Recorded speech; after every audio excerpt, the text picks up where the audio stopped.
As a historian, how important do you think it is that historical films should be accurate? I'm not sure quite how keen I am on accuracy above everything else. And the most important thing, if I was going to make a historical movie, I'd really want to get people interested. And I think that film and television programme makers can be a bit sort of nerdish about accuracy. I remember a friend of mine once told me that he'd acted as an advisor for some Roman film. And the crew were always ringing up when they were on location, saying things like, "Now, what kind of dog should we have? Should it, if we're going to have a dog in the film, should it be an Alsatian or, a Dachshund or whatever?"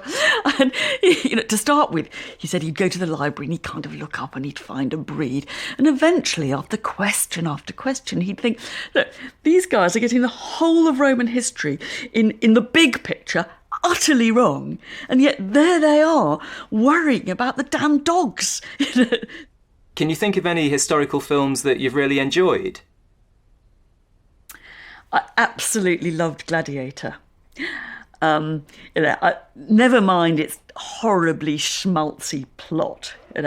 I thought in all kinds of ways it was just a wonderful, brilliant, and I don't know if it was accurate, but a justifiable recreation of ancient Rome.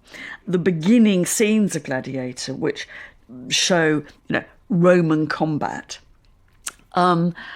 just in a sense punctured the kind of slightly sanitized version of, legionaries standing, with all their shields, facing the enemy, all looking ever so kind of neat and tidy. I mean, it was messy and it was bloody and it was horrible. And it was such a different kind of image of Roman combat that I remember we set it in Cambridge as an exam question. How would students judge that kind of representation of Roman warfare?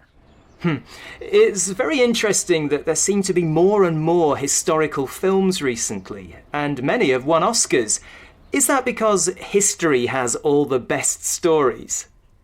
Yes, there's no such good story as a true story, and that's what history's got going for it.